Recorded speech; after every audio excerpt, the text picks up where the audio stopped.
Ok, entonces, habíamos hablado de aminoácidos. Ya saben la característica que tienen, un carbono central, un grupo amino, carboxilo, el hidrógeno y el radical que les da la diferencia a cada uno. ¿Cómo se forma un enlace entre aminoácidos? Eh, el carboxilo del primer aminoácido aporta 1H y ese se combina con un hidrógeno del grupo amino del segundo aminoácido. ¿Ya? También, como si se fijan ustedes, es un enlace de condensación, porque se forma una molécula de agua. Por lo tanto, para poder romperlo, necesitamos agua y por lo tanto será hidrólisis. ¿Ok? Eh, una de las peculiaridades que tiene este enlace es que no es hecho por enzimas. ¿Ok? Y eso es algo vital, porque recuerden, las enzimas son proteínas. Entonces, si se necesitase una enzima, una proteína, para fabricar el enlace de proteínas, entraríamos en una paradoja porque estaríamos con el problema de cómo se generó la primera proteína. ¿Ok? Pero este enlace es realizado por el ribosoma, específicamente por un RNA. Y por eso a ese RNA se le conoce como ribosima. ¿Ya? Entonces, este enlace tiene características diferentes a los otros enlaces que hemos visto en otras moléculas, al glucosídico, al fosfodiéster, etcétera. ¿Ya? Eh, tiene varias peculiaridades, ¿okay? Que lo hacen ser especial y que han hecho y que le han dado a las proteínas la categoría que tienen. Por ejemplo, aquí están resumidas las principales características, las pueden leer con calma después. Voy a explicarlas con un poquito más de detalle. ¿Okay? Uno, enlace peptídico es un enlace simple, pero se comporta para algunas cosas como si fuese un enlace doble. ¿Ya? Incluso la distancia es, eh, es intermedia. ¿Ya? Fíjense ustedes, eh, el nitrógeno y el carbono se pueden unir con uno, dos o tres enlaces. Mientras más enlaces tienes, más cerca están. ¿Ya? Ahí pueden ver las distancias. Entre el carbono y el nitrógeno, un enlace simple en cualquier molécula, la distancia es 1.49 Armstrong. Si tiene doble enlace es 1.27. Si tiene triple enlace, ahí no se ve, pero es como 0.90 y tanto. ¿Ok? Fíjense en el enlace peptídico. Este enlace es 1.32, o sea, está aquí en medio. ¿Ya? No están tan separados como un enlace simple, pero tampoco tan pegados como un enlace doble. Entonces, eso hace de que tenga una característica eh, de parcialmente doble. Y eso se debe a que aquí este doble enlace del oxígeno en realidad se comporta como un enlace de resonancia, ¿verdad? Que comparte hacia este lado electrones. Entonces aquí le da una especie de característica de, de que en algunos casos pueda, o para algunas cosas funciona como si fuese doble y para algunas cosas funciona como si fuese simple. ¿Ok? Una de las cosas importantes para las cuales funciona como si fuese doble es que genera rigidez. ¿Ya? Ustedes imagínense esto. Si ustedes toman una madera contra la pared y le ponen un clavo, ¿ya? Si le ponen un clavo, un solo clavo, pueden hacer girar la madera en ese eje, en el eje del clavo, ¿cierto? Pero si ustedes a esa madera le ponen dos clavos, ya no pueden hacer girar la madera. ¿Se entiende la idea? Aquí en este caso es algo parecido. Si yo tengo dos átomos que tienen entre ellos un solo enlace, pueden rotar, girar uno con respecto al otro. Pero si tienen dos enlaces, ya no pueden girar. ¿Ok? Entonces, se llama zona de rigidez. ¿Ya? Zona de rigidez. Y eso hace de que todos estos átomos que están alrededor de este enlace se mantengan en un solo plano. ¿Ya? Se mantengan en un solo plano. No puedan girar unos con respecto a otros. Lo que hace que en términos generales, la proteína no sea molecularmente como una cuerda. No se la imaginen como una cuerda, como una cadena de aminoácidos. Sino más bien sería parecido. ¿Han visto esas serpientes de madera que venden en las ferias? Que tiene partes articuladas, unos pedacitos de madera conectadas. Bueno, algo así sería una proteína. partes rígidas y partes flexibles, ¿ok? Y la rigidez en este caso es importante, porque recuerden que las proteínas van a ser herramientas moleculares, ¿ya? Entonces, una proteína se encarga de cortar a otra molécula, como una enzima. Se encarga de eh,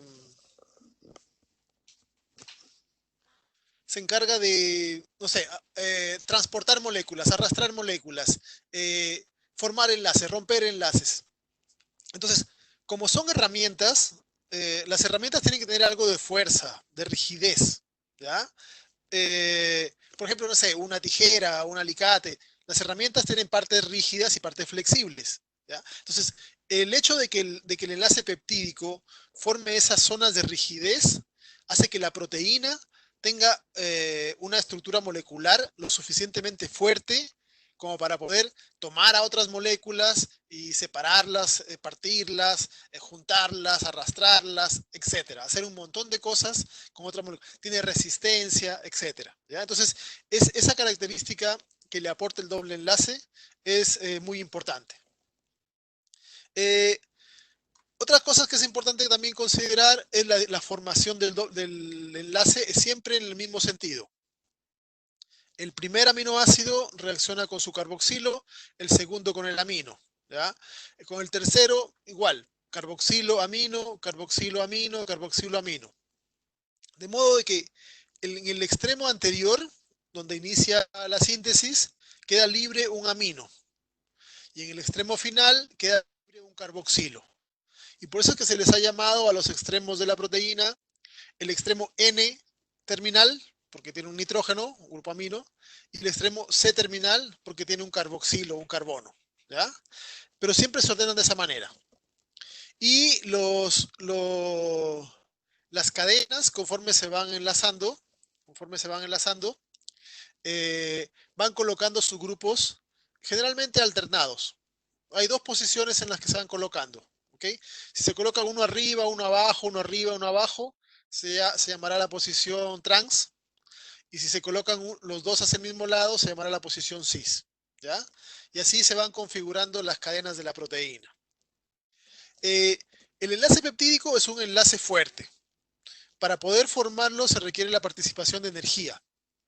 Y es un proceso que igual es más complejo, lo vamos a ver en la parte de biología molecular más adelante, en donde participan enzimas que usando energía ATP unen el aminoácido a un RNA de transferencia y después el RNA de transferencia es el que es utilizado para poder pegar el aminoácido en la cadena en el ribosoma. ¿Ya? Pero originalmente la energía original que se usa para el enlace deriva desde una molécula de energía como el ATP. ¿Okay? Por eso es un enlace fuerte. Como es un enlace fuerte, para poder cortarlo, para poder romperlo, se requiere aplicar una cantidad importante de energía. De hecho, es más fuerte que otros enlaces, o un poquito más fuerte que otros enlaces, que también son importantes como el glicolítico, etc.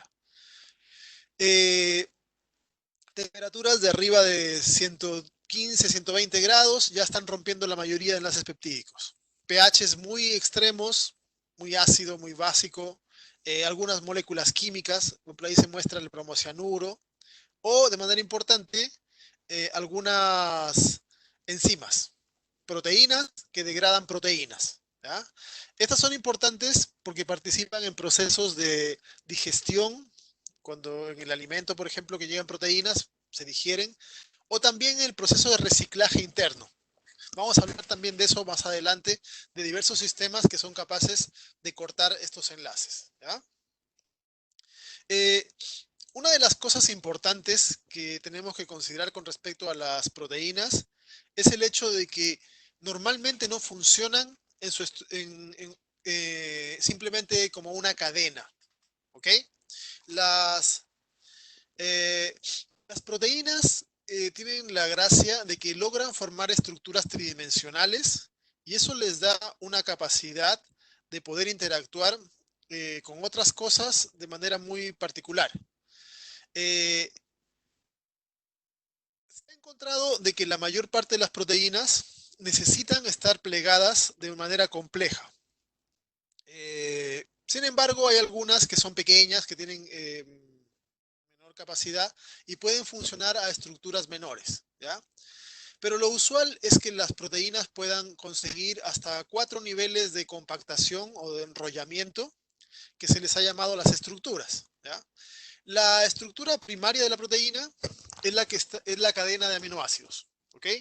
Eh, es el listado, cómo van la secuencia. Sería como la proteína estirada, ¿ya? Esta secuencia está codificada genéticamente, ¿ya? Todas las proteínas que hay en una célula es porque tienen un respaldo en el genoma. Hay una secuencia en el genoma que se corresponde con esa proteína, ¿ya? El ribosoma nunca se pone a hacer proteínas o a juntar aminoácidos así a ver qué le sale. Siempre es específico, siempre con una secuencia en el genoma, ¿ya? Y por lo tanto, eso es heredable. Y de esta secuencia, de la estructura primaria, dependen todas las demás estructuras, ¿ya? Todas las demás estructuras. La siguiente estructura, si esta es la primaria, será la secundaria. Y la secundaria viene a ser eh, la, forma, eh, eh, la forma más fácil en la que tienden a plegarse en regiones de la cadena. ¿Ok? O sea, eh, recuerden de que tenemos aminoácidos que tienen grupos R, polares, apolares, grupos más grandes, grupos pequeños, etc. Entonces, como tienen características diferentes los grupos R, conforme se va fabricando la proteína, estos grupos, algunos tienen tendencia a enrollarse de una forma y otros de otra forma. A esas formas se le conoce como estructura secundaria. Y son dos formas generales las más importantes, las que se llaman las hélices y las láminas, ¿ya?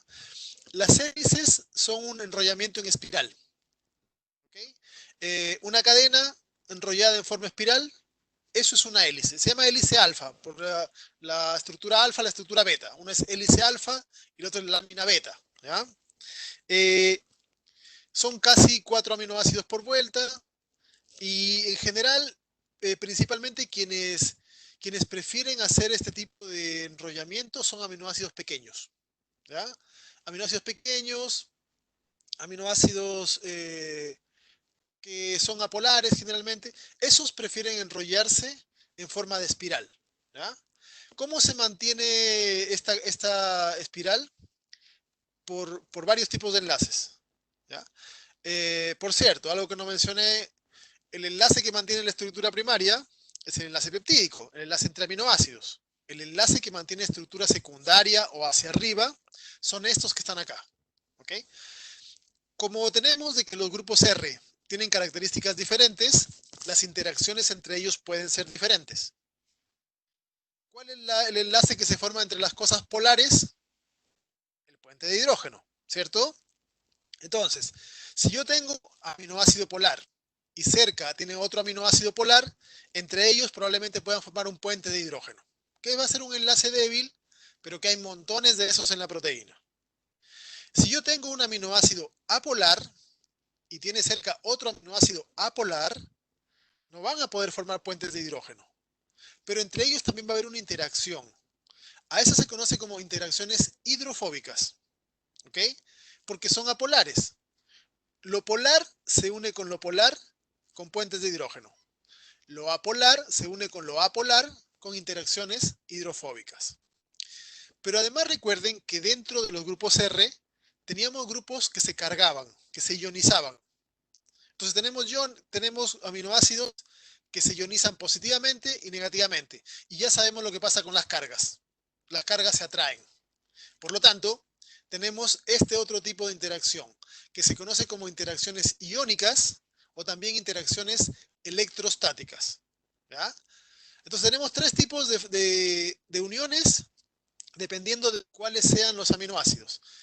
Polar con polar, puente de hidrógeno. Apolar con apolar, interacción hidrofóbica. Carga positiva, carga negativa, interacción iónica, ¿ya? Estas tres formas Estas tres formas son formas débiles.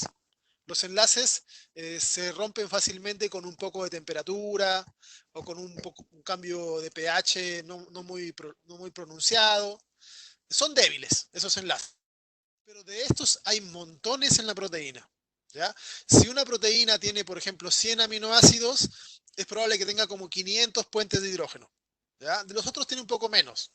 De las hidrofóbicas y electrostáticas son menos, ¿ya? Serán unas 200, 100, pero, pero son hartos. Entonces, como son hartos, mantienen la estructura tridimensional. A esto se le suma otro enlace especial, que es el enlace que se da entre azufres, el famoso puente disulfuro, que se da solamente cuando se encuentran dos cisteínas que tienen grupo sulfidrilo, ¿ya? Este enlace, a diferencia de los otros, es un enlace fuerte, pero de estos hay muy pocos en las proteínas. De hecho, hay montones de proteínas que no tienen ninguno de estos, que no tienen disulfuro. La mayoría de proteínas no tiene disulfuro, este enlace, ¿ya? Algunas proteínas sí tienen varios disulfuros, algunas tienen uno, dos, pero en general eh, son muy pocos en la estructura de la proteína, ¿ok? Pero igual aportan, como los otros, en un enlace, en una formación de cadena, etcétera, ¿ya? Entonces, la sumatoria de todos estos tipos de enlaces es lo que le da la forma a la hélice en este caso. Igual que a la hélice, el enlace disulfuro por cisteína, ¿ya? Ahí está el aminoácido, la cisteína. Es el único aminoácido que tiene sulfidrilo en su grupo radical. La otra forma, la otra forma de estructura secundaria es la lámina beta, ¿ya? Los enlaces van a ser iguales acá. Tendrá puentes de hidrógeno, tendrá iónicas, de todo, ¿ya? De todo cualquiera dependiendo de cómo sea la cadena. Pero en este caso, a diferencia de la otra que era una cadena que se colocaba en espiral, en realidad son dos cadenas que se colocan una al lado de la otra, ¿ya? Esta es una cadena de aminoácidos, puede ser la misma cadena que se dobla, una cadena que se dobla y da la vuelta hacia este lado, ¿ya? Pero están colocadas una al lado de la otra. Y como forman una estructura plana, o más o menos plana, se le ha llamado una lámina, ¿ya? Eh, ¿Quiénes prefieren organizarse de esta manera? Los aminoácidos grandes, ¿ya? Hay varias reglas en realidad, hay varias reglas de cuándo se forma una hélice, de cuándo se forma una lámina. Hay varios tipos de reglas, pero de manera general pueden recordar de que normalmente los pequeños prefieren enrollarse como una hélice y los grandes prefieren colocarse como una lámina, ¿ya? Eso es como de manera general. Tiene variaciones, bastantes variaciones, pero a esta altura no son importantes de que se las aprenda. ¿Ok? Además de la hélice alfa y de la lámina beta, tenemos una forma que en algunos libros se considera como estructura secundaria y en otros no.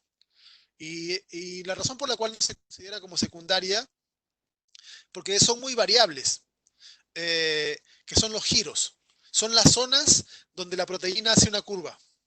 ¿Ya? Por ejemplo, la proteína viene haciendo una hélice y de repente se cambia de dirección y luego sigue haciendo otra hélice o una lámina o lo que sea, ¿ya? Entonces, en esas zonas de curvatura, algunos sí las consideran como estructura secundaria. Nosotros lo vamos a considerar porque igual son parte de la proteína, las zonas donde la proteína se curva.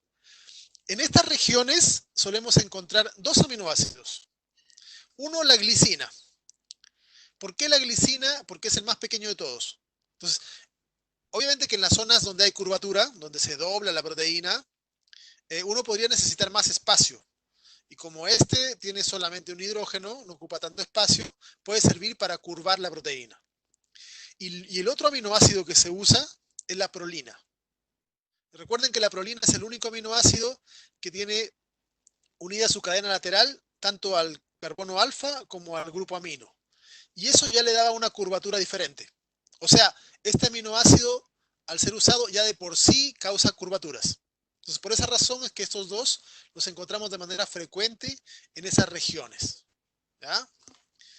La suma de todas las estructuras secundarias de una sola cadena nos da la estructura terciaria, ¿ok? En este ejemplo se muestra la mioglobina, una proteína del músculo, que es un almacenamiento temporal de oxígeno.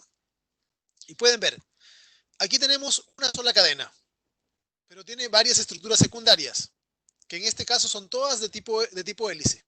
¿ya? Pero en otras proteínas podría ser diferente. Pero en este caso, pueden ver, aquí empieza, tiene una colita, una hélice alfa, un giro pequeño, otra hélice hacia allá, un giro largo, otro hélice, otro giro, ¿ya? Y así. Y uno puede ir siguiendo la proteína, es una sola. La suma de todas las estructuras secundarias de una sola cadena es la estructura terciaria, sería la estructura completa de una cadena de aminoácidos desde el inicio hasta el final. ¿Ok? Hay proteínas que cuando llegan a este punto y se enrollan, ya están listas para funcionar. No les falta nada más. ¿Ok? Entonces decimos que esas proteínas alcanzan el nivel terciario. Por el contrario, si nosotros, para que una estructura funcione, necesitamos juntar dos o más cadenas de aminoácidos, se dice que la proteína tiene estructura cuaternaria. ¿Ya? En realidad, las estructuras secundarias eh, son regiones de una cadena. ¿Ya? No es que se unan, no es que se fabrique esto, una partecita, y se una con la otra. No, se fabrica toda la cadena. Solo que una parte de la cadena se enrolla de esta forma, otra parte de otra, etcétera. ¿Ok? Entonces, eh, la estructura secundaria vendría a ser cómo se pliega una región de la cadena. Y la estructura terciaria, cómo se ha plegado toda la cadena. Entonces, sería como la suma de todas las estructuras. No sé si quedó más claro.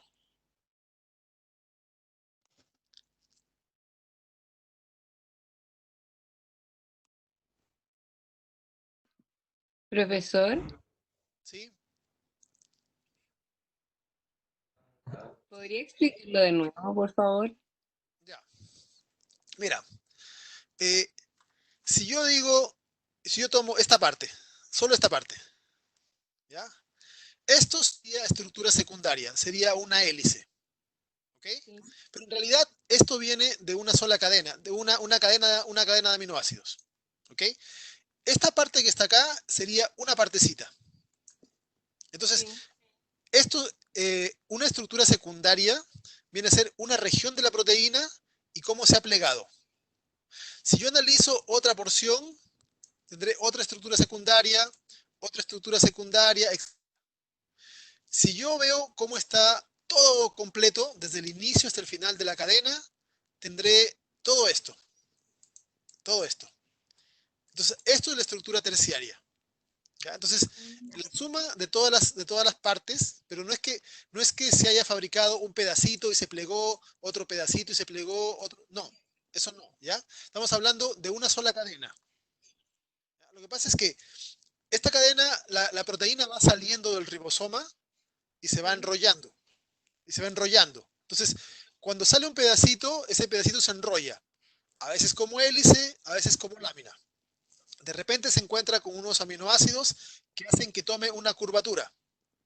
Entonces, ahí se termina la estructura secundaria. Aquí, ¿ya? Entonces, se encontró con esta región que la hizo cambiar de dirección y ya eh, pasa a ser otra estructura secundaria diferente. En este caso pasa a ser otra vez hélice, ¿ya? Sí. Pero algunas proteínas van intercalando, haciendo cambios. En este caso, esta proteína, yo puedo decir que esta tiene 8 estructuras secundarias de tipo hélice.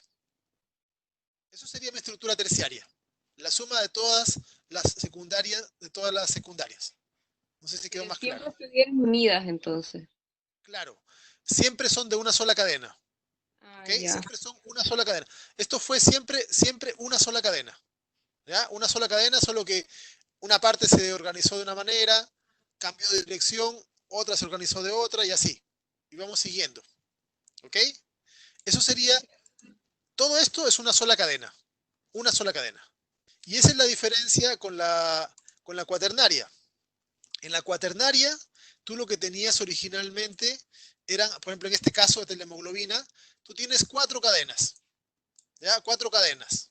En el caso particular de la hemoglobina son dos y dos iguales, dos iguales. Pero cada cadena se enrolla. Primero forma esto una estructura secundaria, otra estructura, así. Entonces se genera una estructura plegada. esta otra, vamos a hacerla en otro color, por ejemplo acá, formó otra estructura. Y así, cada una forma una estructura diferente. ¿Ok? Entonces, esto sería terciario, terciario, y la suma de las cuatro sería cuaternario. ¿Ok? Entonces, la diferencia entre estructura terciaria y cuaternaria está que en la estructura terciaria solo participa una cadena. Y en la estructura cuaternaria participan dos o más cadenas. En este caso, por coincidencia, es 4, ¿ya? Pero pueden ser 2, 3, 5, 12, 20, etcétera. No sé si quedó claro. Sí, profe, ¿Sí? entonces se podría decir que los giros serían secundarios, ¿no? Claro. Entonces, por ejemplo, si yo quisiese decir, indicar, describir a esta proteína, yo dijese, bueno, empieza con una cola, que las colas generalmente son irregulares, así que no se toman en cuenta. Tiene una hélice alfa, luego sigue un giro, el ángulo acá del giro, sigue otra hélice alfa en tal dirección, un giro largo en tal ángulo y así. Yo voy describiendo la sumatoria de las diferentes cadenas. Aquí sería esta hélice, estructura secundaria, el giro, estructura secundaria, otra hélice, estructura secundaria. ¿Ya? Entonces, es la cadena que va cambiando su forma de enrollarse por región. Cada región, cada zona es una estructura secundaria. Y toda completa, desde que empieza la cadena aminoácidos hasta que termina, por ahí, que está por ahí, sería todo completo estructura terciaria. Si esta estructura ya funciona, yo digo que es una proteína que alcanza el nivel de estructura terciaria. Pero si esto no funciona, si necesita pegarse con otras cosas, como ocurre, por ejemplo, en este caso, ¿ya? La hemoglobina tiene 4 cadenas, 2 alfa, 2 beta, pero si yo tomo por separado una sola de estas, no sirve, no tiene función. Para que pueda funcionar necesitan estar las 4 pegadas. Entonces, en este caso se les ha dado el nombre de subunidades. ¿Ya? Entonces, esta estructura, una de estas, ¿ya? No se llama proteína, se llama subunidad. Y solo cuando están las 4 pasa a llamarse proteína. ¿Okay? Entonces, aquí vemos de que el nombre proteína está asociado a una función. Si yo tengo una estructura así como estas y ya funciona, será proteína. Si tiene que pegarse con otras, que pueden ser iguales o diferentes, será subunidad. Pero es una cuestión de nombre. Eso es para diferenciar estructura terciaria y cuaternaria. ¿Quedó más claro? Este es el ejemplo. Esta es la hemoglobina. Este es un ejemplo de la hemoglobina porque la hemoglobina es una proteína cuaternaria que tiene 4 subunidades. Por eso la utilizaba como ejemplo. ¿Quería preguntar algo? No, no, estaba diciendo que me quedó claro. Ah, ya.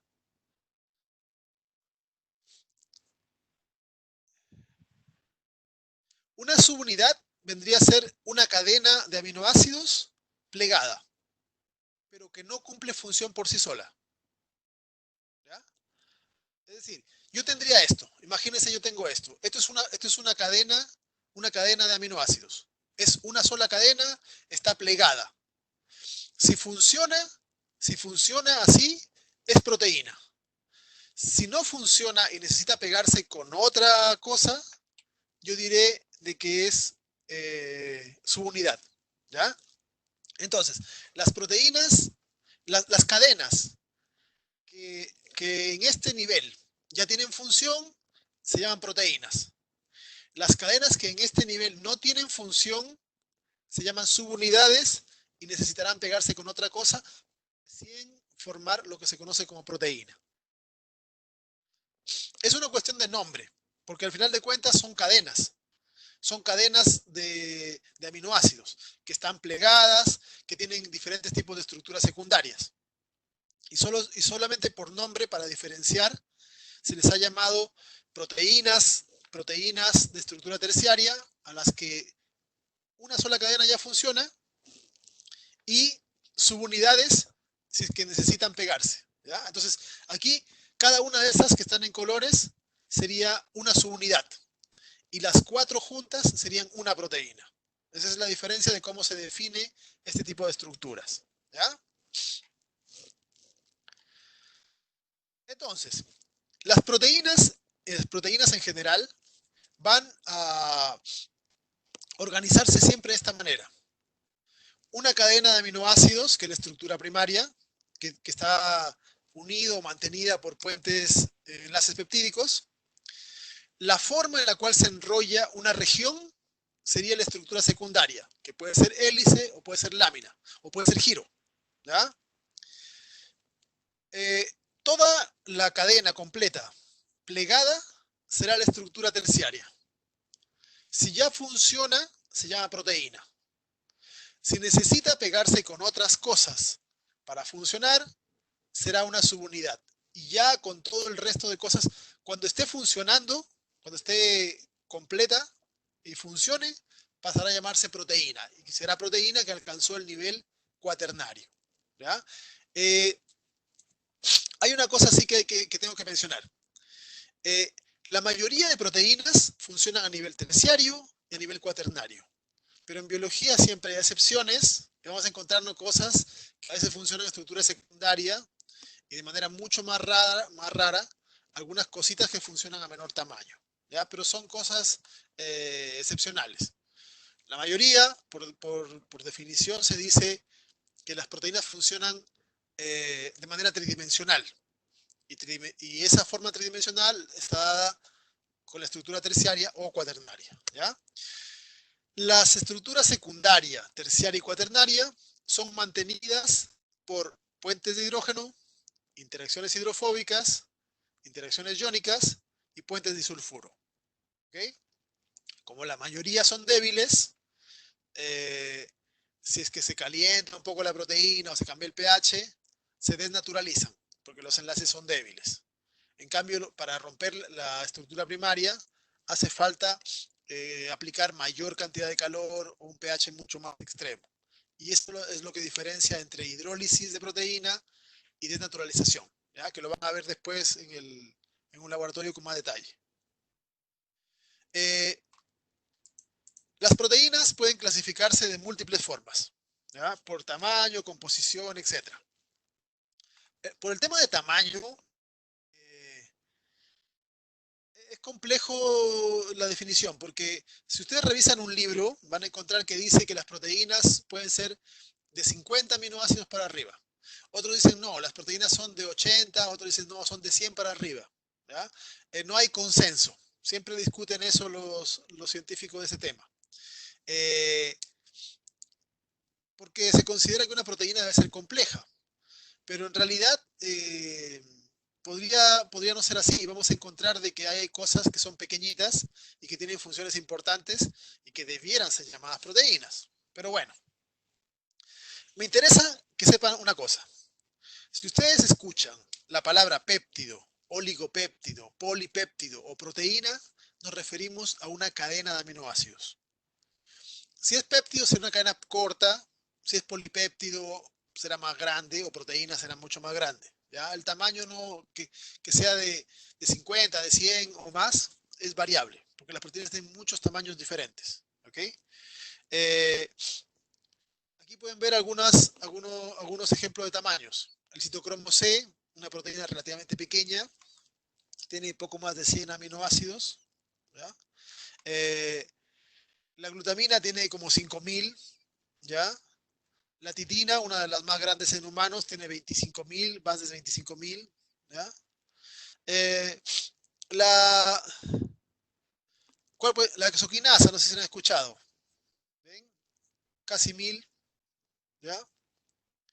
Eh, lisosima. Aquí dice el número de cadenas polipeptídicas. El citocromo será una proteína terciaria o cuaternaria.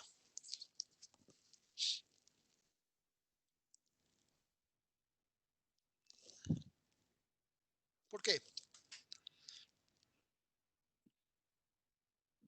Porque tiene solo un número de cadenas. Ya, ¿y la Solo una. exoquinasa cómo será?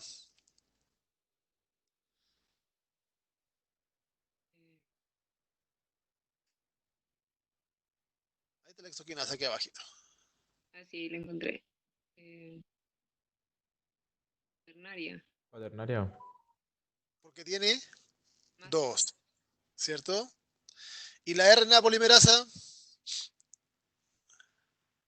cuaternaria. ya. Entonces, si tiene una sola cadena, será terciaria. Si tiene cualquier número de cadenas mayor de 1, será cuaternaria.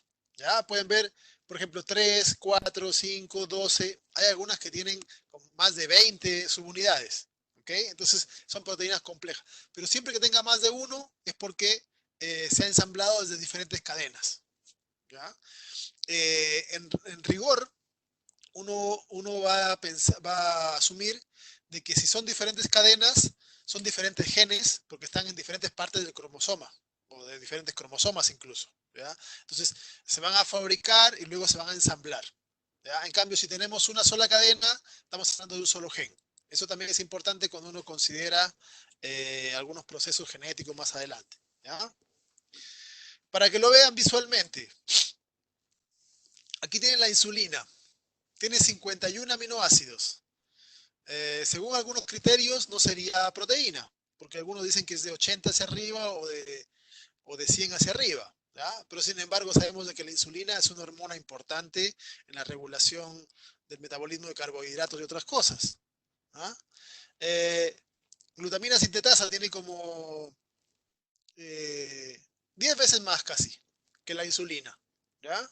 Imagínense una que sea 10 veces más grande que la glutamina sintetasa, que tenga 5000. O una que sea 100 veces más grande, que tenga 500.000. O sea, 50.000. Entonces, eso para que se hagan la idea de todos los tamaños variables que tiene a nivel molecular, obviamente, de las proteínas. ¿Ya? Eso da y configura a las proteínas como elementos de una enorme variabilidad. Y fíjense en las formas también. ¿Ya? Formas variadas que le permiten asociarse a diferentes cosas. ¿Okay? Una cosa interesante es que hay fragmentos pequeños de aminoácidos, cadenas pequeñas, que clásicamente no se les ha dado el nombre de proteína. Pero sin embargo son importantes.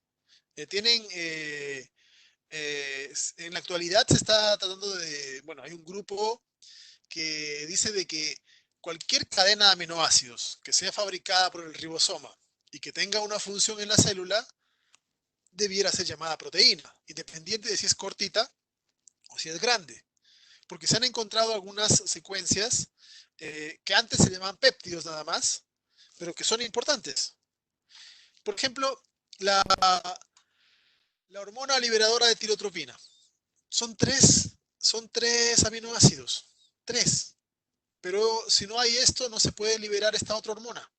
¿Ya? O la vasopresina, que es la que nos hace orinar frecuentemente cuando uno toma cerveza, por ejemplo. ¿Ya? Tiene 9 aminoácidos.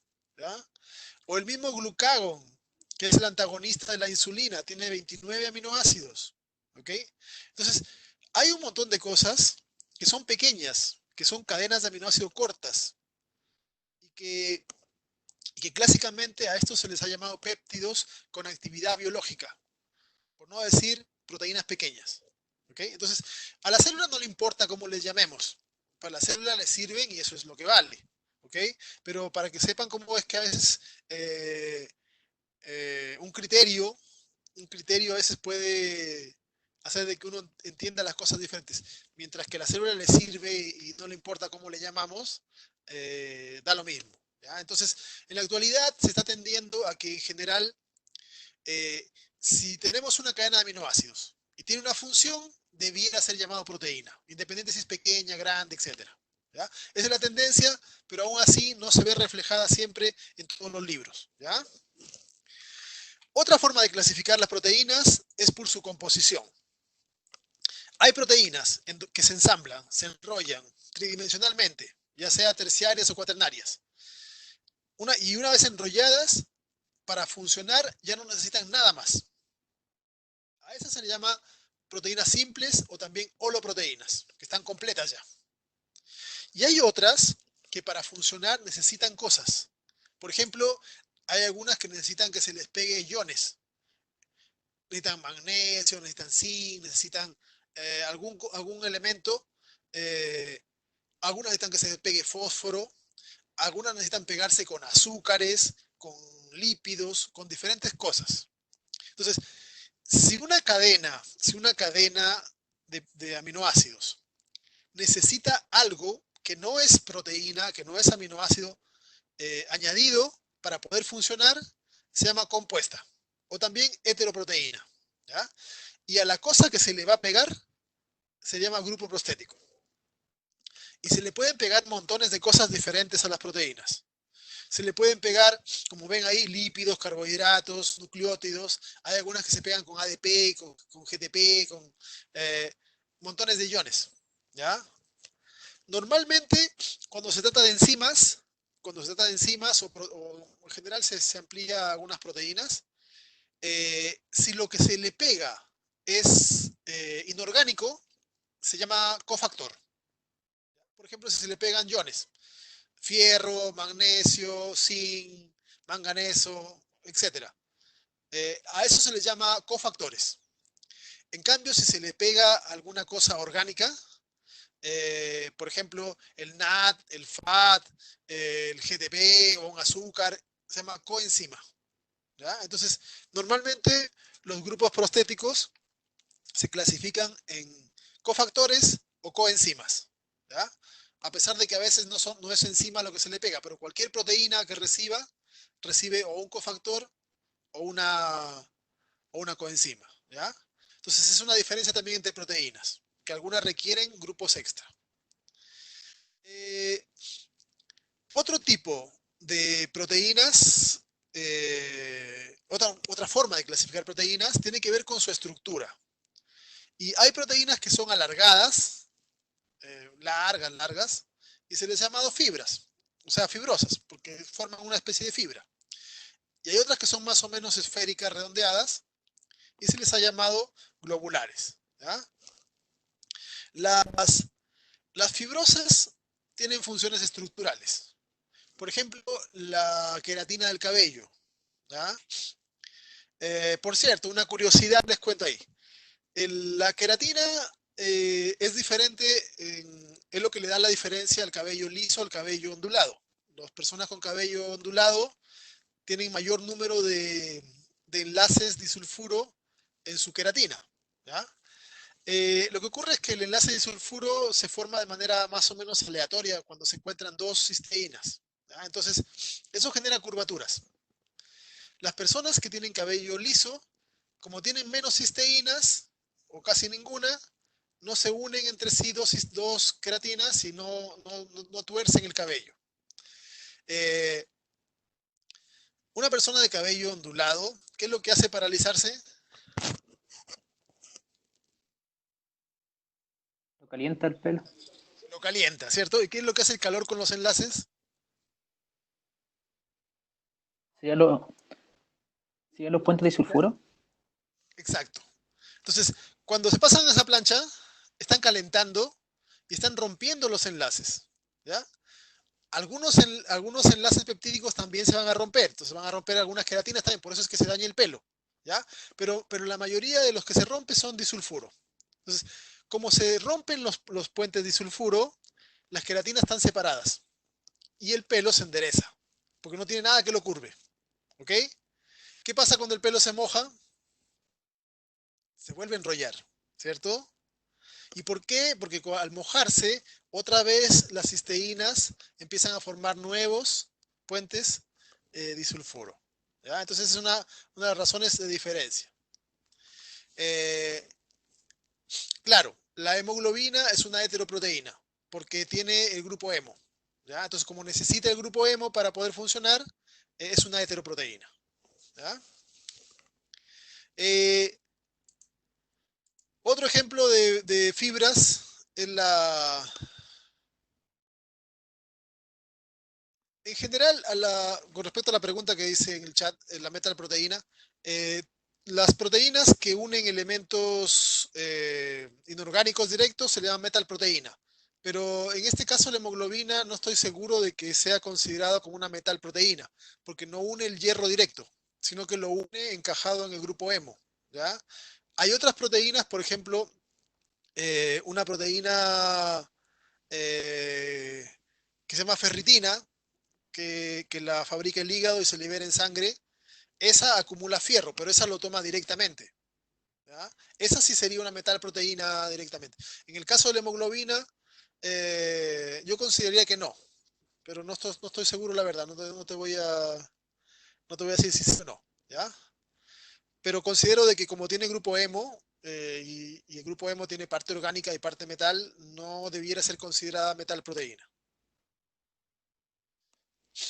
Eh, Otro ejemplo de proteínas fibrosas es la tela de araña. Esta fotografía que está acá es el trasero de una araña. Así se forma la tela, ¿ya? Eh, la fibroína es una proteína, es la segunda proteína más resistente que se conoce, ¿ya? Hace unos 4 o 5 años se encontró que un escarabajo producía otra proteína que era más resistente, pero en general siendo la segunda proteína de más resistencia que se conoce, es algo genial, ¿ya? Se utiliza ahora para un montón de cosas. ¿Sí? En medicina se hace hilos de sutura, por ejemplo, que son más resistentes y que además son biodegradables, etcétera, ¿ya? Dentro de los humanos, de los animales, una de las proteínas fibrosas más importantes y que la vamos a ver en varios capítulos más en el curso es el colágeno. El colágeno, bueno, no es el colágeno, no es una proteína, es una familia de proteínas, ¿ya? Son los colágenos, son montones de colágenos. Es una familia como de 70 miembros de proteínas que son todas muy parecidas, por eso se llaman de la misma familia, y que la tenemos en todas partes del cuerpo. De hecho, un humano tiene como 7 kilos de colágeno más o menos, ¿ya? Lo que representa una cantidad importante del total de proteína. Y ese es uno de los elementos que sirve de protección porque funciona en el exterior de las células. ¿Ya? Vamos a verlo con las matrices extracelulares. Si las proteínas fibrosas solo forman elementos estructurales, las proteínas globulares tienen funciones de todos los tipos, ¿ya? Y ahí vamos a encontrar funciones de señal, de estructura, de transporte, enzimáticas, de movimiento, de regulación, de defensa, montones de formas de proteínas, ¿ya? De funciones. Y como pueden ver, las formas, cuando uno dice globular, no es que sea redondita, sino que sus dimensiones son más o menos homogéneas, ¿ya? No es como la fibrosa en son largas y delgadas, sino que estas son más o menos redondeadas, pero ni tanto. Una de las cosas interesantes que hacen las proteínas es que se combinan entre sí o con otras cosas. Y eso forma un nivel superior al de macromoléculas, que son las supramoléculas. No sé si las recuerdan, las pasamos de pasada en una clase anterior, que son combinaciones de cosas. Bueno, las proteínas forman combinaciones con otras proteínas, ¿ya? Vamos a hablar, por ejemplo, de citoesqueleto más adelante. Los microtúbulos, microfilamentos, filamentos intermedios, son combinaciones de proteínas. En este caso, por separado tienen una función y juntas tienen otra función diferente. O, por ejemplo, el núcleo, o sea, el poro del nuclear. Son como 100 proteínas diferentes encajadas en una estructura compleja, ¿ya? Entonces, forman asociaciones de elementos grandes. Así como se pueden asociar proteína con proteína, se puede hacer proteína con azúcar. La pared celular de bacterias, la pared celular de hongos, de plantas, son combinaciones de proteínas con polisacáridos. En nosotros los humanos y en los animales también existen esas combinaciones, proteínas con polisacáridos. Pero como la estructura no es tan gruesa, no se llama pared. Nosotros tenemos matrices extracelulares, o también algunas especiales se llaman láminas basales. La vamos a ver más adelante también. Pero son combinaciones de estructuras grandes de proteína con azúcar, con polisacárido. ¿Ya? Proteína, carbohidrato. Proteína, lípido. Las lipoproteínas, que las mencionamos cuando hablamos de lípido. Combinaciones de proteínas con lípidos con la función de transportar a otros lípidos. La membrana, una estructura fantástica que es la barrera celular. ¿Ya? Combinaciones de proteínas, de lípidos y también se suman carbohidratos. O las combinaciones que hay entre proteínas y ácidos nucleicos. Los ribosomas, la cromatina, los virus, etc. ¿Ya? Entonces, las proteínas son especiales para formar este tipo de asociaciones. Otra cosa importante de las proteínas es la forma en que se pliegan. Ya hemos visto de que hay estructuras de la primaria a la cuaternaria y que se van enrollando. Pero hay proteínas que pueden plegarse por sí solas, por una cuestión de termodinámica, ¿ya? Y otras que necesitan ayuda. ¿Ok? Normalmente hay proteínas que tienen una estructura menos compleja. Entonces, conforme van saliendo del ribosoma, por sí solos los aminoácidos se van por afinidad. Se van juntando, van formando enlaces, los polares con los polares, los apolares con apolares, y van enrollándose.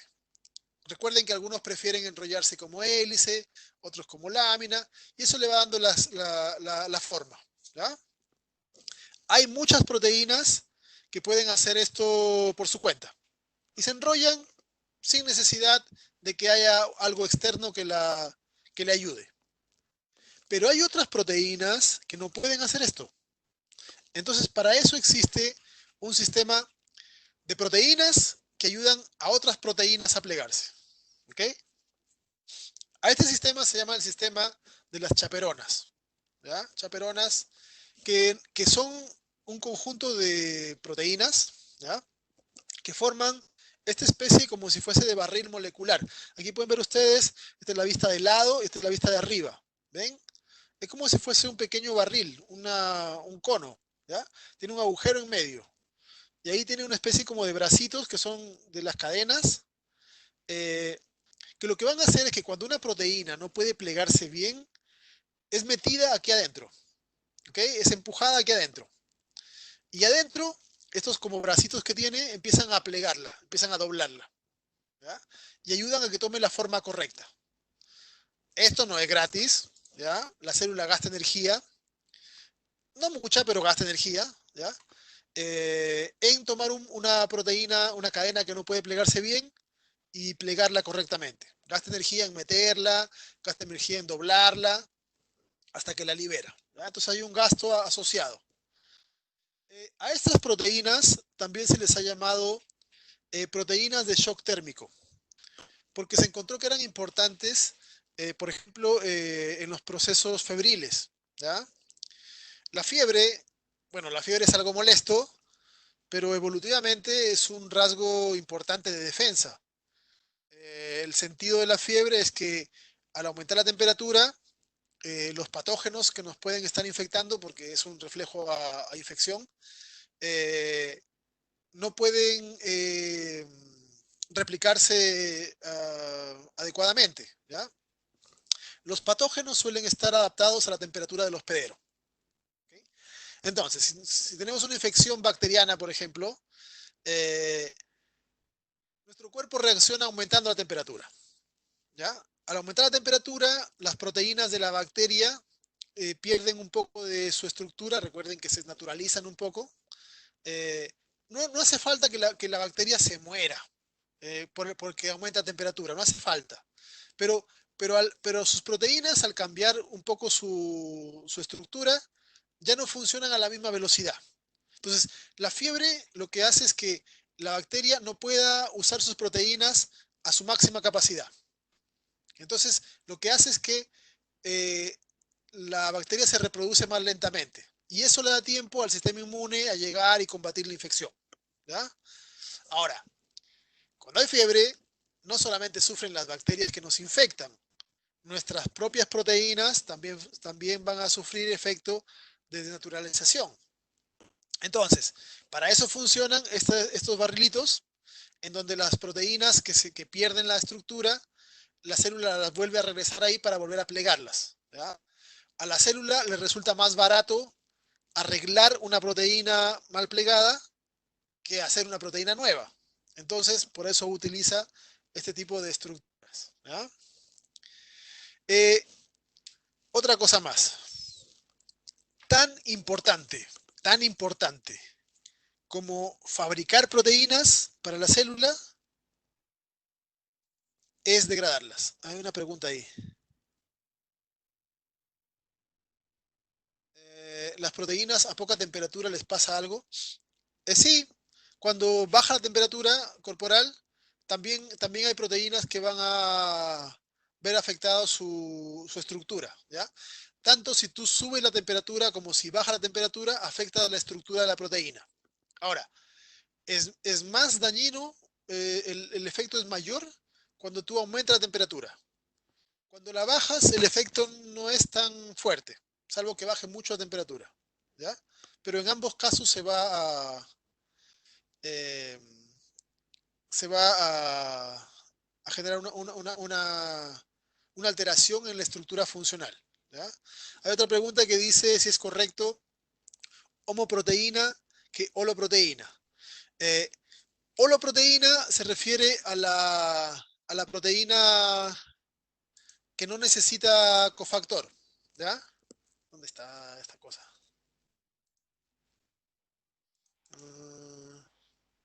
Ahí perdí. Por aquí. ¿Ya? Holoproteína. ¿Ya? Holoproteína es cuando no necesita cofactor ni coenzima, ¿ya? Y homoproteína me parece que es cuando tú tienes una proteína cuaternaria que está formada por dos estructuras iguales, ¿ya? Pero te lo voy a buscar para asegurarme.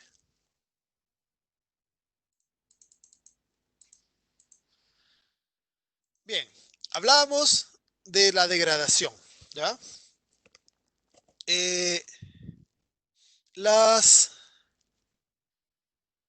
Tan importante, se relaciona así con los priones, ¿ya? Tan importante como la síntesis y la degradación. Ustedes tienen que considerar esto. Las proteínas son los elementos que hacen cosas, ¿ya? Son los elementos funcionales. Son los que realizan labores para la célula. Se encargan de conectarse con otras moléculas para cambiarlas, para modificarlas, ¿ok? Entonces, las proteínas son reactivas. Las proteínas siempre están conectándose, tomando otras cosas, probándolas, viendo si encajan, no encajan, porque siempre están eh, eh, con la tendencia a hacer algo, ¿ok? Entonces, si una célula fabrica una proteína para una función específica y esa función ya se termina, tiene que degradar la proteína. Por ejemplo, imagínense que la célula hace mitosis, ¿ya? Y fabrica proteínas para ensamblar la cromatina en cromosomas. Cuando termine la mitosis, a esas proteínas que le sirvió para ensamblar el DNA, hay que hacerlas desaparecer, porque si no van a estar todo el tiempo alterando la estructura del ADN, ¿ok? Entonces, las proteínas funcionan, le sirven a la célula, siempre y cuando estén en el lugar correcto, en el momento correcto, ¿ya? Si no es así, hay que degradarlas. Si una proteína no tiene la estructura correcta, va a hacer cualquier otra cosa, menos la función original, porque su estructura es la que le da la función. Si una proteína está envejecida, es decir, se le han pegado cosas, etcétera, también su funcionamiento no va a ser el mismo. ¿Ok? Entonces, la célula permanentemente, así como está permanentemente fabricando proteínas, permanentemente está degradando proteínas, por diferentes razones. porque cambia la etapa del ciclo celular, porque cambian las señales, porque la proteína se envejeció, por renovación, montones de causas, pero la célula tiene que degradar proteínas, degradarlas, ¿ya? Y eso lo hace a través de dos vías, de los lisosomas y de los proteosomas, ¿ya? Los lisosomas lo vamos a ver más adelante también, como un organelo propio, al cual se pegan cosas o se ingresan cosas, ¿ya? Hay sistemas de cómo meter proteínas al lisosoma, o a veces el lisosoma se pega a organelos completos que están fallando para degradarlos, ¿ya? Para hacer reciclaje, y ahí se degradan proteínas a montones. Y hay otra forma que es un poco más selectiva, que es la del proteosoma. Y el proteosoma es otro barril molecular, ¿ya? El de las chaperonas hacía que las proteínas se ensamblen correctamente. El del proteosoma lo que hace es degradar proteínas, ¿ok? Pero no cualquier proteína. Degrada proteínas que estén unidas a una proteína pequeña llamada ubiquitina, ¿ya? Como pueden ver en la célula, todo es proteínas. Este proteosoma son un montón de subunidades que forman a esta estructura grandota, ¿ya? Y la ubiquitina, es una proteína pequeña que sirve como marcaje. Entonces, ¿cómo funciona? Imagínense que yo tengo una proteína que hay que hacerla desaparecer, porque ya no le sirve a la célula. Está estorbando nada más. Entonces, esta proteína va a ser marcada, así se dice, va a ser marcada, o sea, se le pega una ubiquitina. Después se le pega otra y otra más. Conforme la proteína está paseándose en el citosol, se le van pegando estas de acá.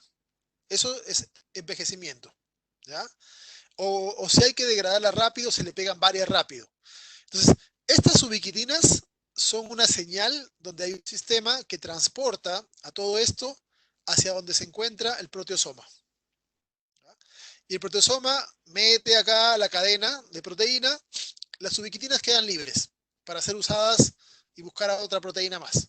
Entonces, ingresa la proteína y aquí adentro tiene capacidad enzimática de cortar enlaces peptídicos y libera aminoácidos.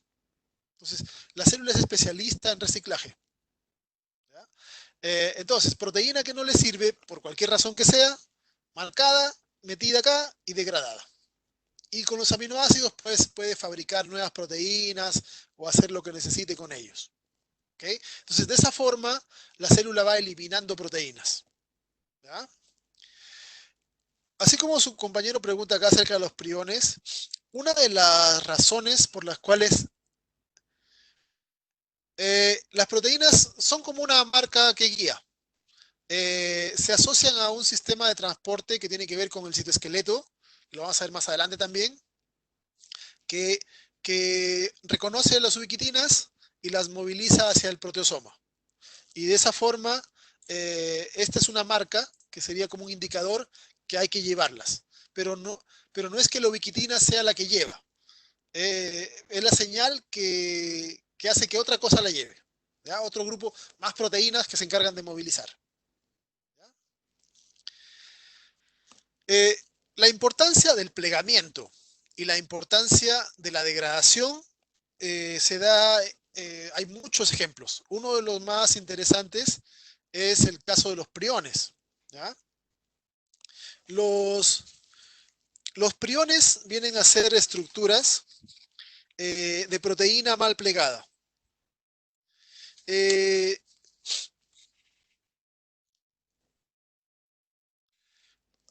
La próxima clase vamos a hablar de seres vivos y también vamos a hacer una clase de organismos o entidades no vivientes. Es importante, considerando todo lo que es pandemia, que sepan algo de virus, ¿ya? Así que lo vamos a desarrollar con un poco más de detalle.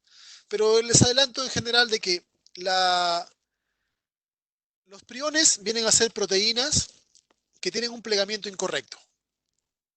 Esa que está a la izquierda es una proteína normal que funciona en las neuronas.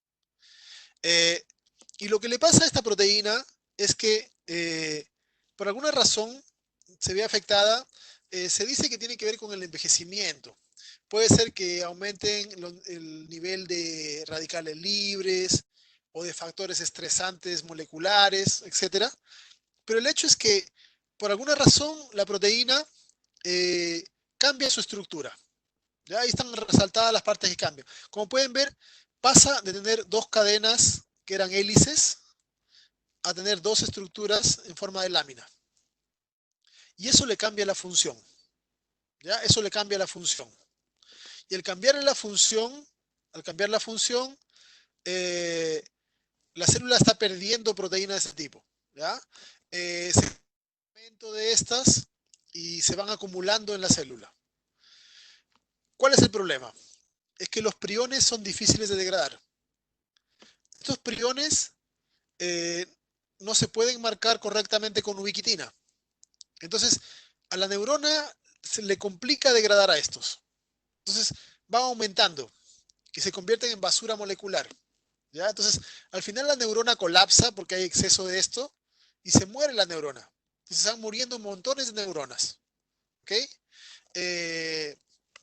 La forma en que funciona todo esto lo voy a explicar mejor en otra clase. Pero esto nos ejemplifica dos cosas. La importancia de que la proteína tenga el plegamiento correcto. Porque si tiene un plegamiento que es otro, ya no va a funcionar. Y además la importancia de degradar. Porque si no se degrada, empieza a acumularse y empieza a estorbar en las funciones normales de la célula.